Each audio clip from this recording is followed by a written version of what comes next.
Muy buenas noches, amigas y amigos todos que ven este programa, conversando con Luis Hermes.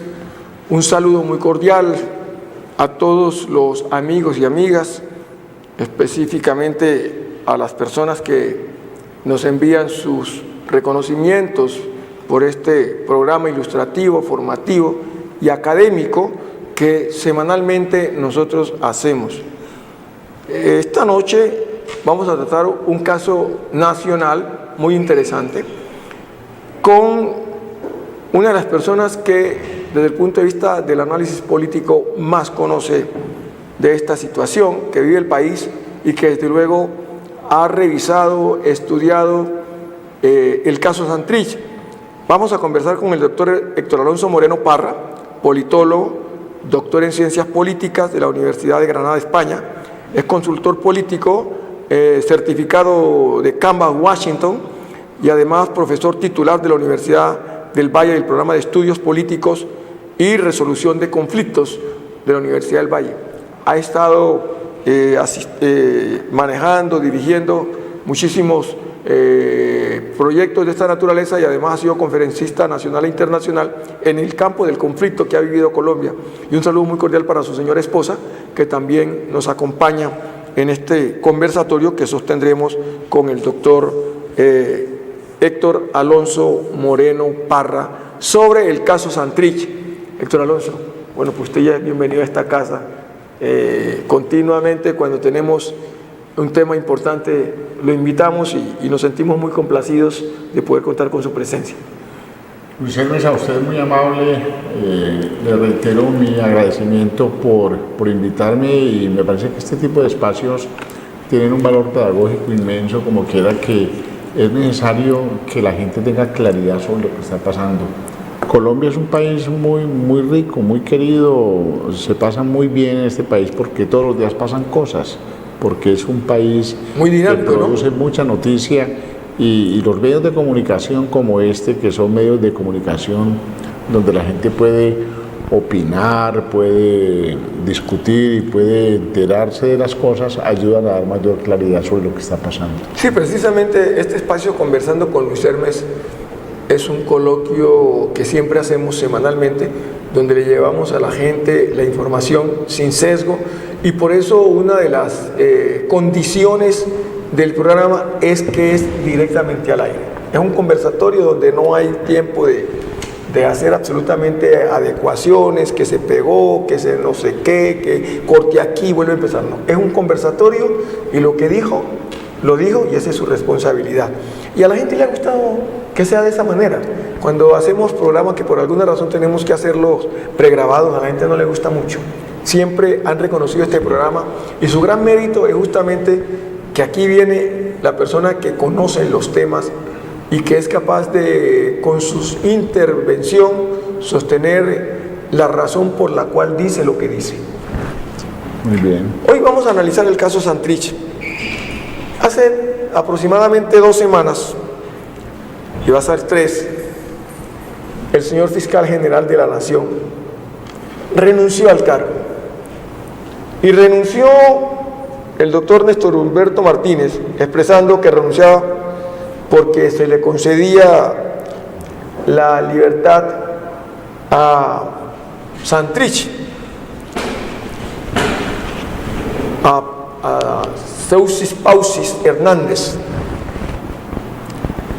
porque él consideraba que era un atropello a la sociedad colombiana que los miembros de la sala que actuó en el caso Santrich en la primera instancia le hubiera concedido la libertad prácticamente a un bandido y que él no podía firmar una nota o una notificación dándole la libertad a un bandido, y en tal virtud él renunciaba.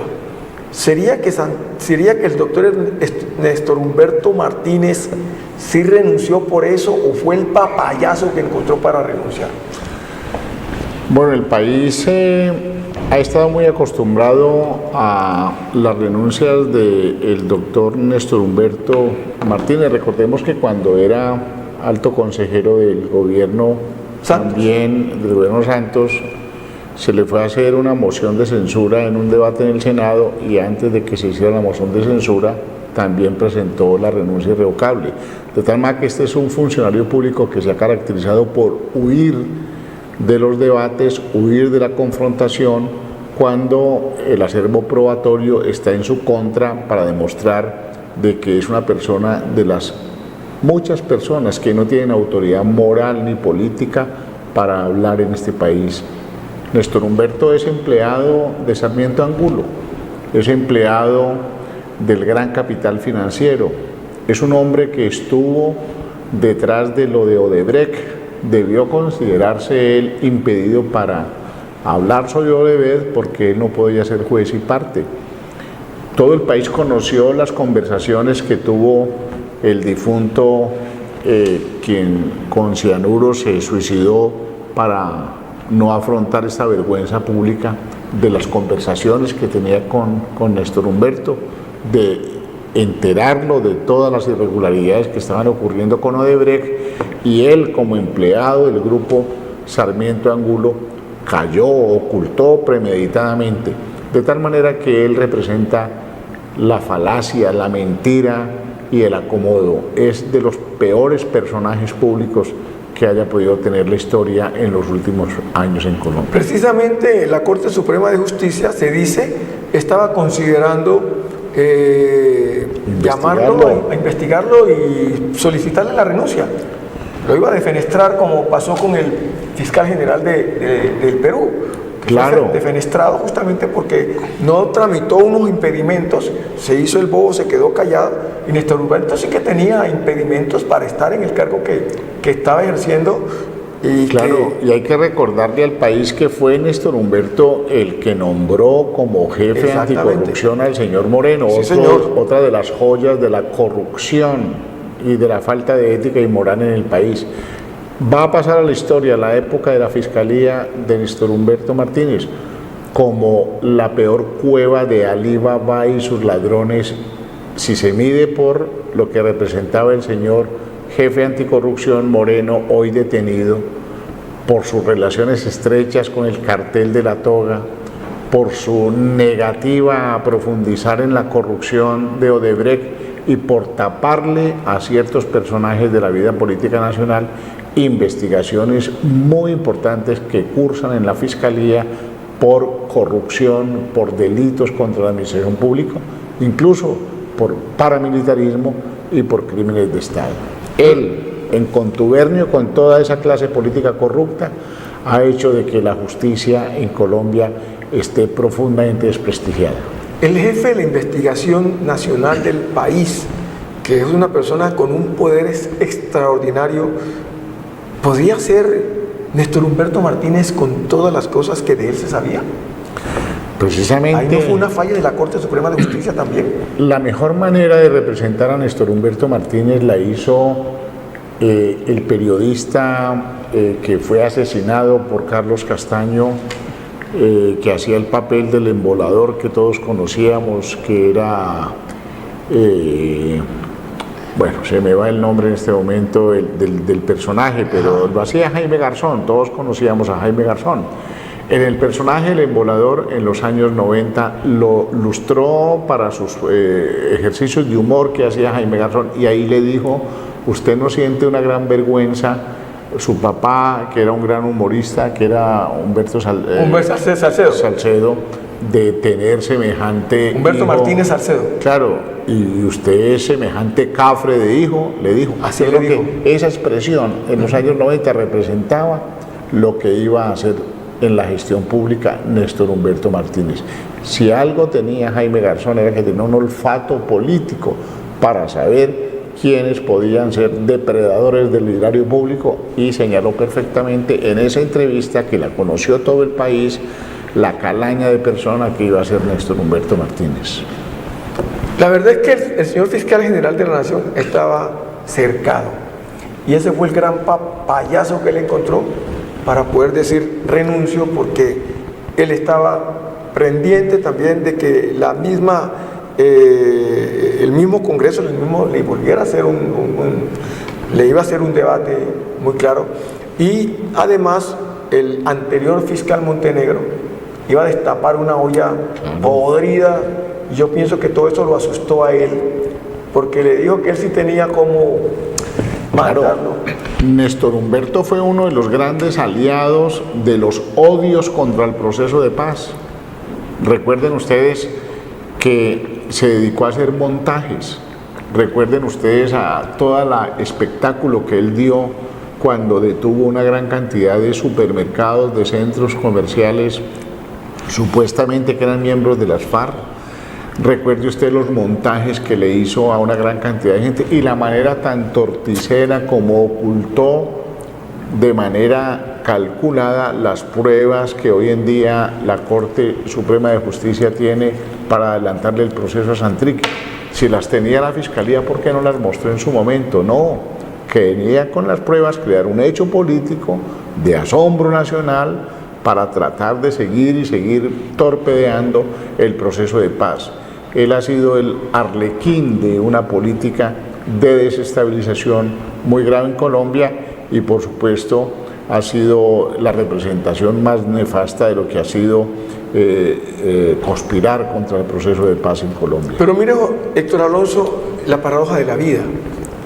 Néstor Humberto Martínez fue el gran ministro, el alto ministro de Santos y fue un defensor del proceso de paz. Claro. ¿En qué momento? No, ¿Cuándo? ¿O es que ese es bueno, usted lo ha dicho, es un bandido?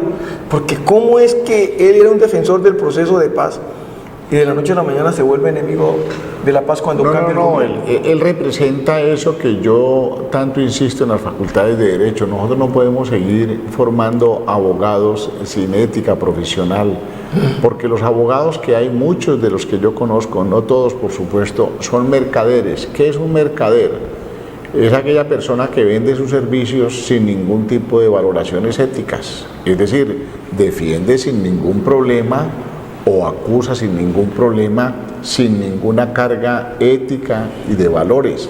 Entonces puede ser perfectamente un defensor de sicarios, de mentirosos, de asesinos, o puede estar al servicio de una causa justa. Lo importante es cuánto le pagan.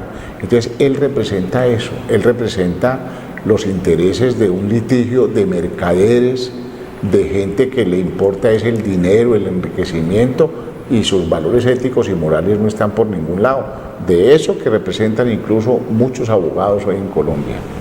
Y él aspiraba, pues según eso, llegar a ser presidente de la República de Colombia. Eso era su interés, obviamente respaldado por la gran oligarquía y los banqueros de este país. Sí, él es un buen empleado del capital financiero, eso es lo que es él.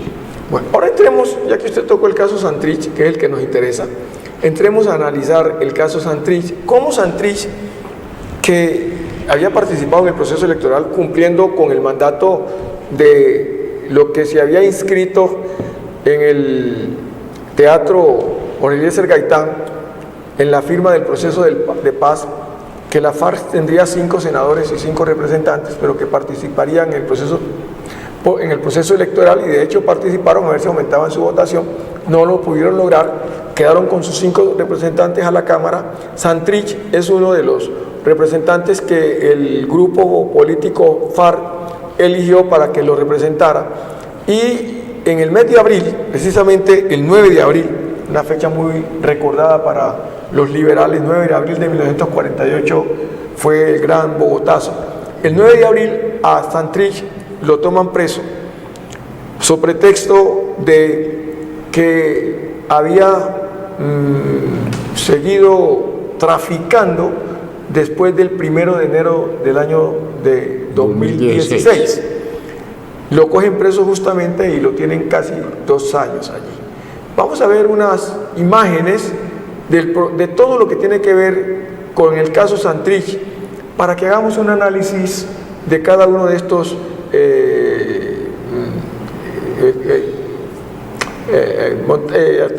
artículos que vamos a mirar acá, y hagamos el análisis correspondiente en cada momento. A ver si nos ayudan allá en el RT Ya estamos de vuelta en Colombia. Jesús Santrich, el excombatiente de la antigua guerrilla de las FARC, pasó 13 meses privado de libertad, pero por un fallo de la Justicia Especial para la Paz recobra su libertad, reincorporándolo de manera inmediata a su curul en la Cámara de Representantes. Nuestra corresponsal Tatiana Portela nos trae la información. La sección de revisión de la Justicia Especial para la Paz decidió decretar la garantía de no extradición y ordenó a la Fiscalía General la libertad inmediata de Zeus Pausis Solarte, mejor conocido como Jesús Santrich, quien desde hace 410 días se encontraba privado de la libertad por el supuesto delito de narcotráfico. La aplicación de la garantía de no extradición se fundamentó en que la sección no pudo evaluar la conducta para determinar la fecha precisa de su realización, dado que el Departamento de Justicia de los Estados Unidos de América no remitió las evidencias solicitadas y a que en las interceptaciones telefónicas de otro caso enviadas a la JEP por la Fiscalía General de la Nación no se reveló la conducta atribuida a Hernández Solarte en la solicitud de extradición.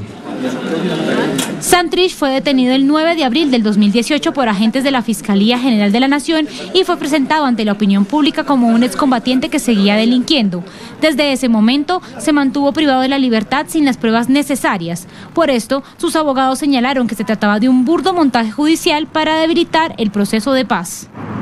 Hay funcionarios de Estados Unidos que en todo el territorio nacional vienen realizando de manera irregular y violatoria de los derechos fundamentales de colombianos y colombianas, adoptando pruebas y que con esas pruebas, entre comillas, que son ilegales, que son escuchas inconstitucionales, van a Estados Unidos y piden extradición.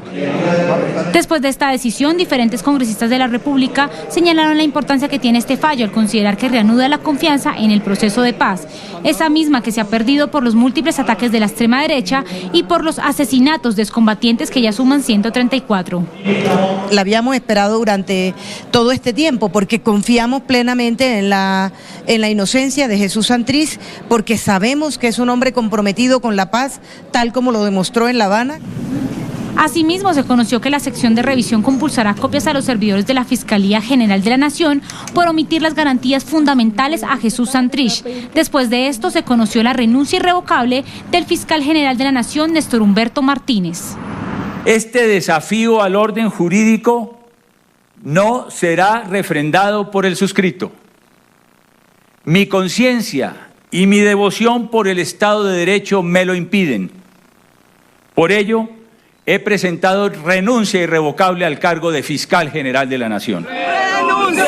Oiga, la conciencia, como le dije, la conciencia, dice el doctor Néstor Humberto Martínez, le impide sancionar la libertad que la sala de revisión hacía de Jesús Santrich, porque no encontraba las razones para detenerlo o seguirlo manteniendo en detención, en razón de que Estados Unidos no aportó las pruebas que tenía que aportar y que además esa sala de revisión le había pedido a los Estados Unidos y le había pedido a la Fiscalía que se las hiciera llegar para poder conjugar ciertamente y poder colegir de que Santrich sí había realizado un acto indebido después del 1 de diciembre del año de 2016.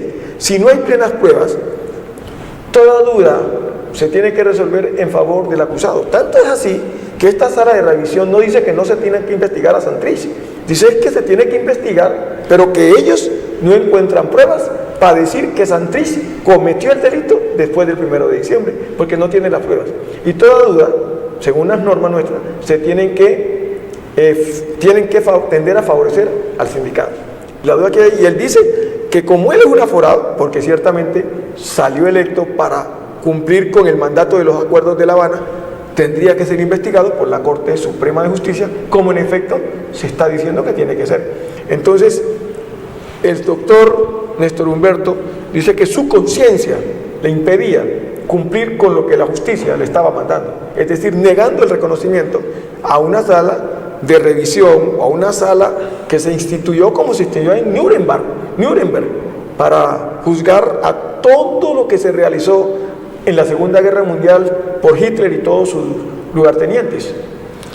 Sí, hay varias cosas que es importante mirar. Lo primero es que pues ese tema de las pruebas ha tenido tantos bemoles que incluso recuerden ustedes que se perdió la carta en la que se le solicitaba las pruebas al Departamento de Justicia de los Estados Unidos, apareció por allá enredada en Panamá porque pues parece que el correo no funcionó.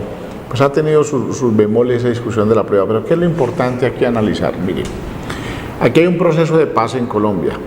En el proceso de paz en Colombia se pactó algunas reformas de carácter económico, agrario, se pactaron algunas reformas que tienen que ver con el tema de los derechos de las víctimas y se pactó también algo que tiene que ver con la participación política.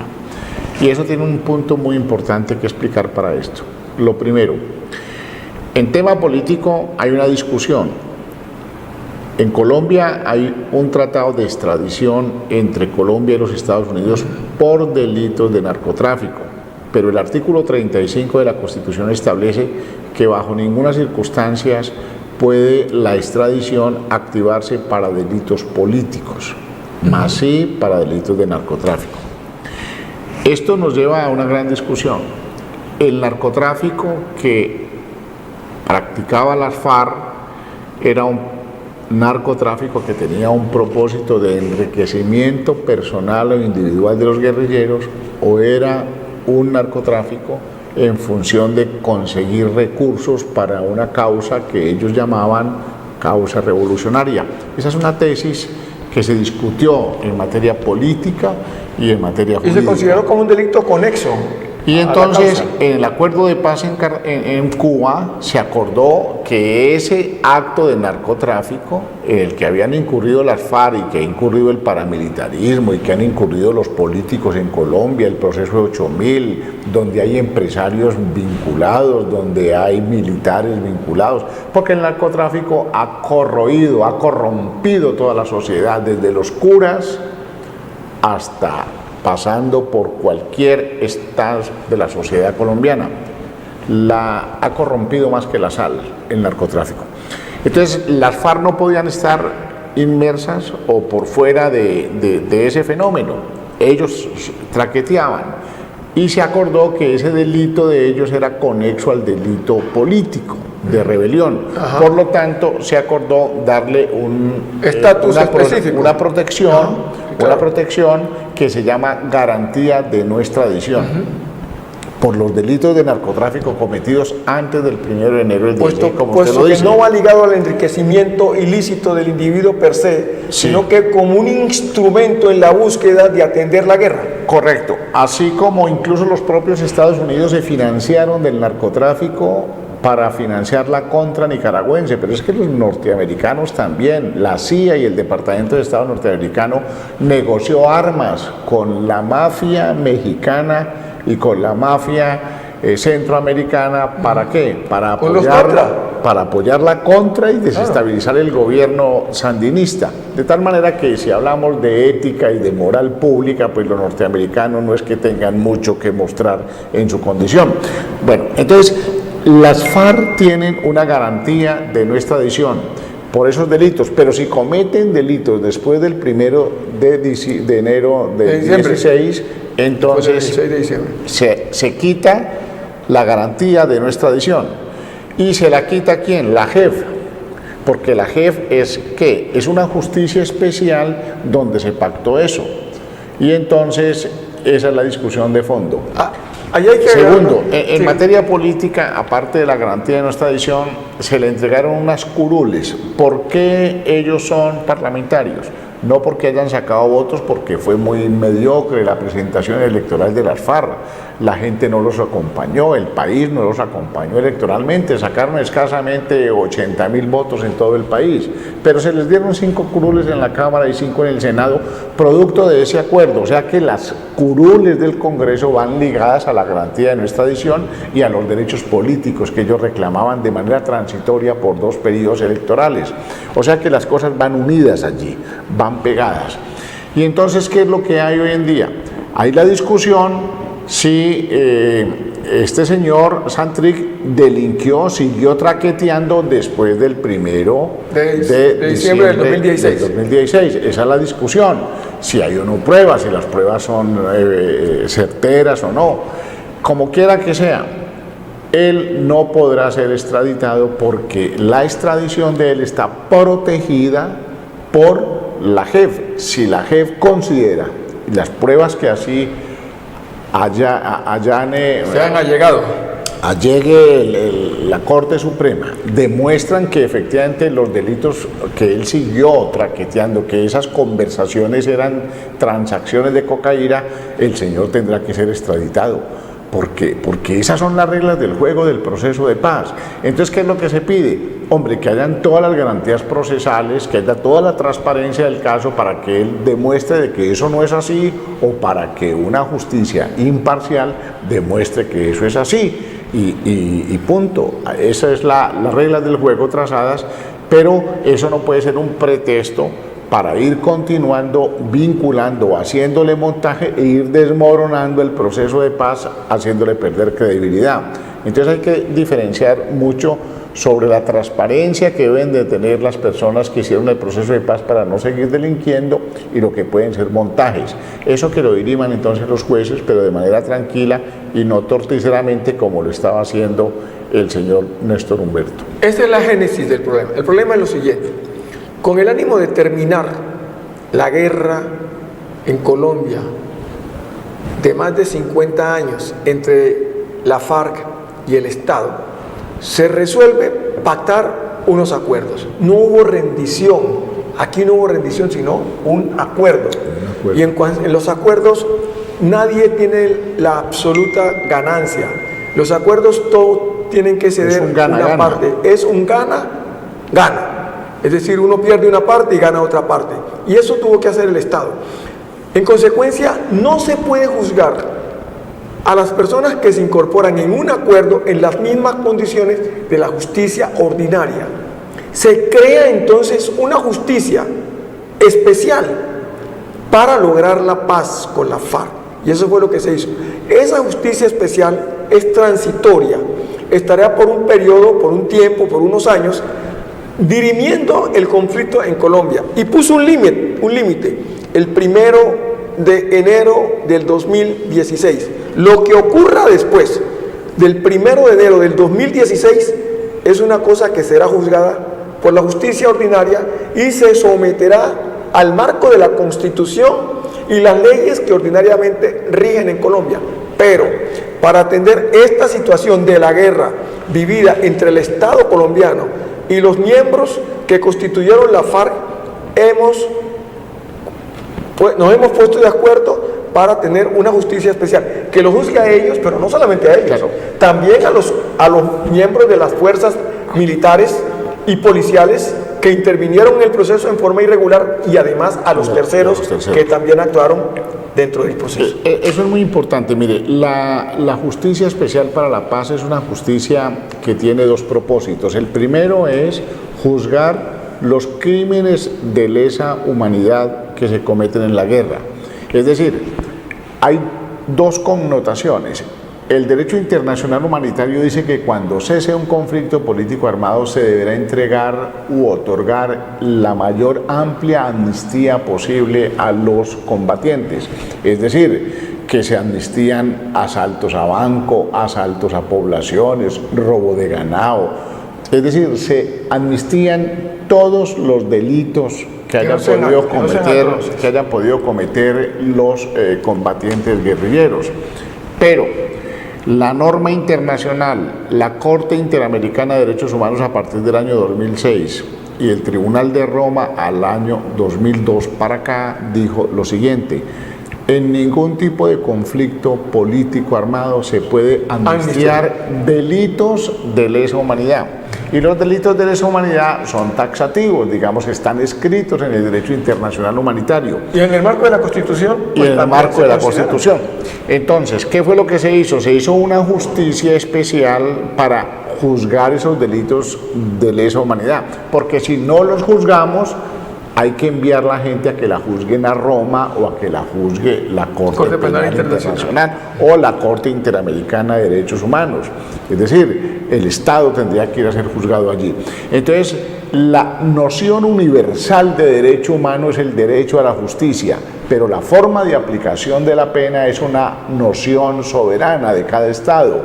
Digamos que justicia se hace a nivel internacional, pero pena de muerte, 60 años de cárcel o 40 años de cárcel o 15 años de cárcel, eso lo define cada Estado define la pena. La justicia es una obligación internacional para todos los estados. Entonces nosotros, digamos, honrando la palabra de los compromisos internacionales de aplicar justicia, hicimos una justicia especial para estos casos que en Colombia nunca se ha hecho. Es la primera vez que en Colombia se hace una justicia para condenar crímenes. Porque déjeme decirle lo siguiente. Con el M-19, no, yo le quiero decir lo siguiente. Allá los que me están escuchando, los que me están escuchando allá, que tienen sus años como tengo yo, pueden acordarse en la famosa violencia política que hubo en Colombia, la violencia de los años 50, el corte de franela. Mire, los liberales abrían aquí un hueco con una navaja, un machete, le sacaban la lengua y lo dejaban así para que la gente tuviera escarnio público. Los crímenes que hicieron los godos con los pájaros, la chulavita, los crímenes inmensos que hizo el Partido Liberal y el Partido Conservador, jugaban las con guerrillas, cabezas, le cortaban la cabeza y jugaban, exactamente, los empalaban, empalados. Claro, la pregunta es, 300.000 muertos que tuvo la violencia de los años 50, ¿quién de los dirigentes liberales y conservadores de Colombia que alimentaron esa guerra, quién de ellos estuvo detenido un día y estuvo condenado por crímenes de lesa humanidad? Ninguno. Fue la impunidad total. Hombre, aquí no hay impunidad. Aquí los que cometieron crímenes de lesa humanidad van a ir a un tribunal, van a ser juzgados, pero deben de ir a ser juzgados todos los que tuvieron que ver con crímenes de lesa humanidad, los falsos positivos del ejército, los particulares, porque aquí hay particulares que se enriquecen con la guerra. La guerra le es funcional a los traficantes de armas, la guerra le es funcional a los terratenientes que se apropian de tierras expulsando campesinos. Es decir, aquí hay mucha gente que se benefició de la violencia y que son civiles. Ellos tienen que ir también a ese tribunal y ser juzgados. De tal manera que la justicia especial para la paz es una justicia de la civilidad, es una justicia de la esperanza y es una justicia que tiene un papel muy importante, es garantizar los derechos humanos de las víctimas, porque la justicia va a permitir la verdad de lo que pasó. Hay miles de viudas, miles de huérfanos que quieren saber por qué mataron a su papá, a su mamá, a su esposo, a su compañera. Y entonces la esencia de la justicia especial para la paz es la verdad histórica de qué pasó y no la verdad procesal. Y esa es la rentabilidad para la sanación. Y termino con esta expresión. ¿Para qué sirve la justicia? Para que se diriman, para que se conozcan, para que la gente pueda entender qué pasó y comprender. Y cuando la gente entiende y comprende qué pasó, perdona. Claro, el perdón es una condición fundamental que se deriva de la comprensión. Sin comprensión no hay perdón. Por supuesto que el olvido es una condición perenne que seguirá en la memoria de la gente. Y para eso se va a escribir la memoria. Obviamente, pero un requisito fundamental del perdón para el proceso de sanación es que la gente entienda qué pasó, por qué pasó y quiénes fueron los actores de eso. Y esto es lo que permite la JEF conocer. Y hay gente que le tiene miedo a que se conozca la verdad. Claro. Es que ese es el problema fundamental. ¿No será, aquí hay mucho político. ¿No será que están inmersos? Por supuesto, aquí hay mucho político importante, congresistas, empresarios de la muerte, altos miembros del gobierno que le tienen terror a que alguien diga, hombre, nosotros actuamos así, desaparecimos gente, asesinamos gente por las órdenes que dio Julano, Sutano o Perencejo. Y eso le tienen miedo y por eso quieren acabar con la JEP, porque la JEP pone al descubierto la verdad. ¿Qué va a ocultar un comandante guerrillero? Mire, Catatumbo tiene que decir por qué mandó o por qué bajo su mando se mataron los diputados del Valle del Cauca.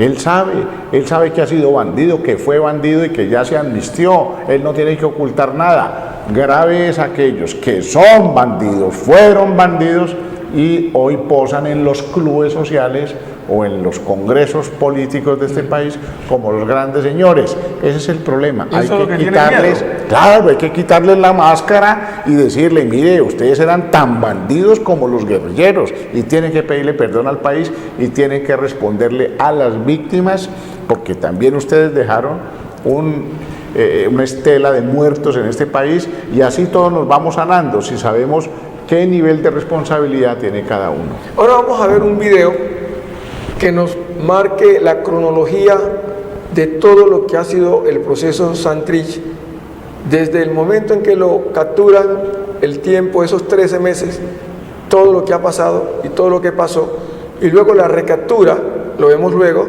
cómo lo vuelven a capturar, apenas sale, lo vuelven a capturar en la puerta de Gali. Eso es una cosa de telenovela en este país. Sí, claro, solamente ocurre aquí en Colombia. Ese es un país de telenovelas. ¿Ah? Eso es una cosa supremamente complicada, ¿no? Rara, ¿no? La política en Colombia es de telenovela. Pero lo que tú estás diciendo, Héctor Alonso, es que tienen miedo a lo que ha pasado en el país. Porque no solamente la FARC ha hecho esto. Claro. También lo han hecho los terceros. Muchos industriales, muchos comerciantes que todavía tienen mucho odio en este país. Y mire cómo han cesado las muertes desde que la FARC se amnistió. Ya el hospital militar ya no tiene casi muertos, ya no tiene heridos, ya no tiene tantas personas mutiladas ni nada. Se ha ido logrando la paz. Ahora hay que tratar de buscar la tranquilidad en el país a través de la corrupción, en un país donde se roban 50 billones de pesos anuales, que sirve para poder calmar el dolor y el hambre de este pueblo tan dolido y tan necesitado, donde todos los días tenemos dolor y lágrimas y sangre, porque mucha gente no puede llevar el pan a su casa, y no voy a hacer una apología del delito, y tiene que delinquir muchas veces. Y yo te voy a decir una cosa por primera vez que nunca la he dicho públicamente, pero se la he dicho a mis estudiantes en la universidad. Aquí últimamente ha venido corriendo una fábula de que a partir del proceso de paz se incrementaron los cultivos de coca, que tenemos 250.000 hectáreas de coca, producto precisamente de que el proceso de paz permitió que se cultivara y se incrementaran los cultivos. Esa es una fábula, eso es absolutamente mentiroso. Claro, en Colombia han incrementado los cultivos de coca, hay 250.000 hectáreas de coca, hay muchos más hectáreas de coca sembradas que cuando el proceso de paz y la guerrilla estaban, por una sencilla razón, porque la guerrilla de alguna manera, con su actitud de bandidaje y demás, controlaba los cultivos de coca. Ellos decían, usted siembra coca aquí, siembra plátanos aquí, siembra yuca aquí. Mire, las adversidades de la vida, la guerrilla jugaba el papel que el papel no puede jugar el Estado, de regular la economía cocalera. Y cuando sale la guerrilla, esos espacios los copan otros, claro, y se incrementa eso. Mire, yo recuerdo cuando yo llegué por los años más o menos 80 aquí a Cali, los señores que los llamaban aquí de los Rodríguez Orejuela controlaban la ciudad. Aquí no había absolutamente nada que se moviera, un hurto, un homicidio que se hiciera sin que los señores controlaran todo. Cuando se acaba el cartel de Cali, se acaba el monopolio, proliferan una cantidad de traqueticos, de bandidos, y eso es lo que pasa en Cali. La mayoría de homicidios está en que no hay un monopolio en el control del tráfico de estupefacientes y hay una cantidad de microtráfico sin orden, sin control y de bandidaje que explosiona las sociedades. Eso es lo que está ocurriendo, eso también hay que ponerle mucha atención. Veamos entonces este video de la cronología del caso Santrich. De Solarte, Sueisis Pauxis, sexo masculino, nacido el 30 de julio de 1966.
La cronología, y las hemos tomado de RCN, están en YouTube, las hemos tomado de allí para poder explicar este conversatorio que tenemos con el doctor Héctor Alonso Moreno y para poder seguir ilustrando lo que sucedió en el caso Santrich. Ya lo dijimos aquí, doctor Moreno, ¿cómo podía los miembros de la sala de revisión en el caso Santrich juzgar a Santrich y ordenar que lo extraditaran si claramente está de que ellos solicitaron las pruebas tanto a la Fiscalía, como ya lo dije, y a los Estados Unidos, como también está en el video que acabamos de ver, y no se las quisieron enviar? Por eso, mire, eso es un tema ya de abogados penalistas. Mire, esto fue producto de una operación encubierta de la DEA. Por lo tanto, la adquisición de la prueba no cumple los presupuestos básicos. No tiene los presupuestos básicos que para tal efecto consagran el ordenamiento penal colombiano, de tal manera que ustedes no tendrán que valorar, ¿no? Pero hay una cosa muy importante, es también el hecho de cómo el Ejecutivo, el presidente y la vicepresidenta de Colombia están reaccionando frente a las decisiones de la justicia. Fue muy desafortunado que el presidente Duque dijera que ese bandido que va a ir al Parlamento, o que diga, por ejemplo, la vicepresidenta Marta Lucía, que hay que garantizarle mucha vigilancia, porque hay que garantizarle la vida y, por supuesto, para que no se nos vaya a volar.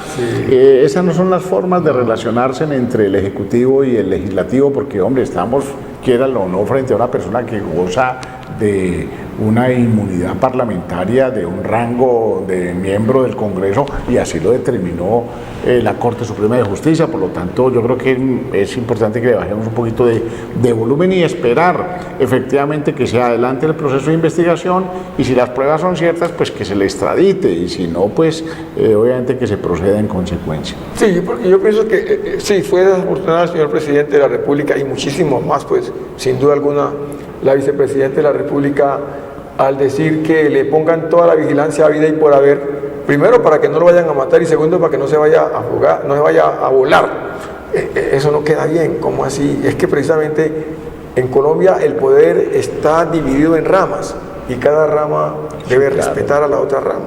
Es la justicia quien tendrá que decidir si él es o no es un bandido, y así no nos guste, tenemos que respetar eso. Yo, por ejemplo, soy partidario de que si Jesús Santrich ha delinquido después del 1 de diciembre del año 2016, deben extraditarlo, porque se trata de eso. La justicia especial para la paz va a ir hasta allí.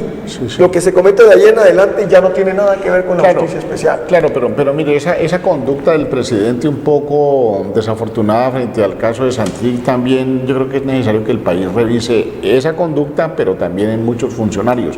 Hombre, eso de decirle al presidente, expresidente Uribe: a usted, expresidente Uribe, lo voy a llevar a la Corte de Roma para que lo procesen por paramilitares, por asesino, y a su vez el presidente Uribe diciéndole a Petro: sicario.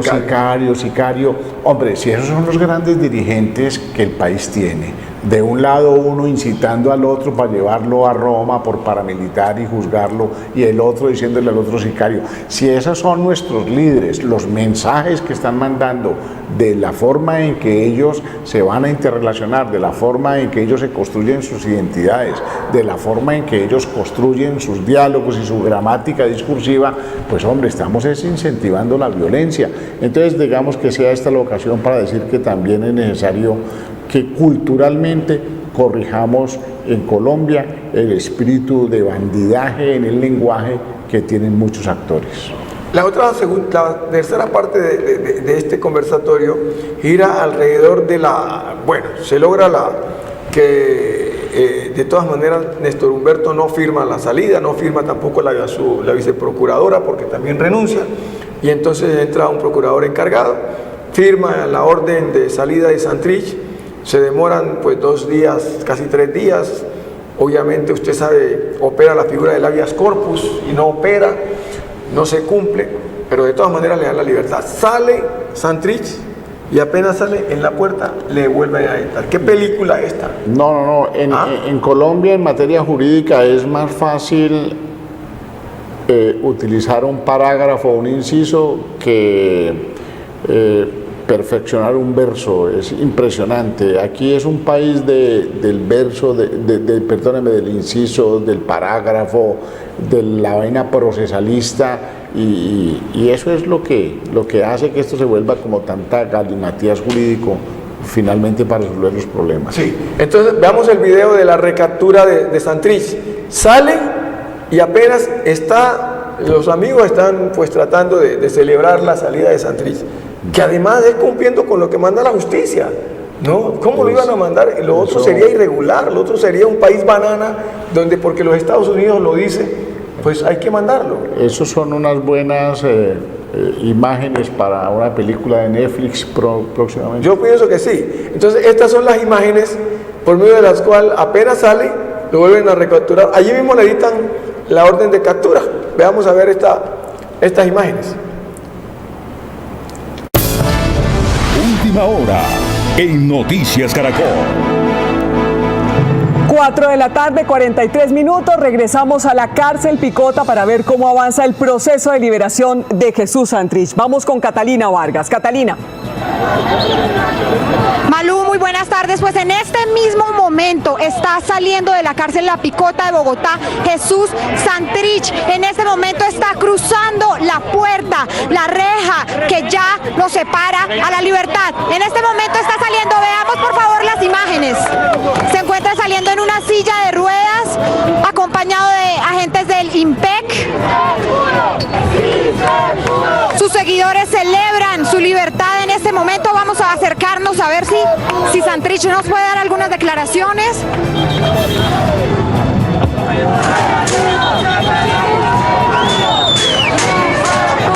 Como ustedes pueden ver, viene acompañado de agentes del IMPEC.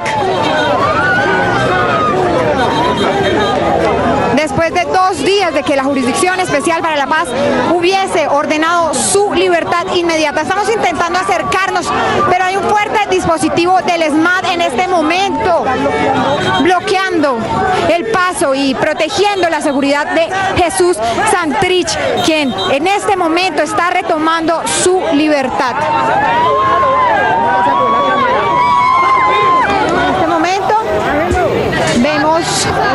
En este momento hay agentes del CTI, mucha atención por favor, que en este momento hay agentes del CTI de la Fiscalía que impiden que Jesús Santrich continúe su normal paso. Como ustedes lo pueden ver ahí, televidentes, agentes del CTI en este momento impiden el paso de Jesús Santrich.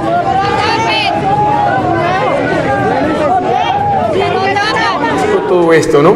Muy cantinflesco. Mire usted, el IMPEC lo entrega, porque considera de que con la orden de libertad tiene que sacarlo inmediatamente. El ESMAD lo protege, y ahí está todos los amigos de él. Y aparece el CTI y lo vuelve a empujar para llevarlo para allá. ¿Esto puede ser un país serio? Sí, disputándose en la calle para ver si pisó la calle, está en libertad. Inmediatamente lo capturamos por volverlo a meter. Es una cosa cantinflesca la que se vive en este país. Y terminemos diciendo de que luego lo llevan a la fiscalía y luego lo dan en libertad y ahora se va a posesionar como representante a la Cámara. Y te voy a decir, se posesiona como representante a la Cámara y en 8 días la Corte Suprema de Justicia lo llama a juicio. Le mete una medida de aseguramiento y lo llama a juicio. Claro, lógico. Bueno, Doctor Héctor Alonso, esto se acaba muy rápido, ya terminamos 54, 56 minutos. Pues, muchísimas gracias por estar aquí. Como dicen mis amigos NASA, la conversa fue buena. Muchas gracias por estar aquí en el programa. A usted muy Y amiga y amigos, si usted no sabe dónde está su hijo o su hija, empiece a preocuparse. Porque por no saber dónde están sus hijos se está perdiendo esta juventud colombiana. Señor padre de familia, señora madre de familia, en este momento, a esta hora, usted sabe dónde se encuentra su hijo o su hija, empiece a preocuparse. Muy buenas noches y hasta el próximo sábado. Bueno.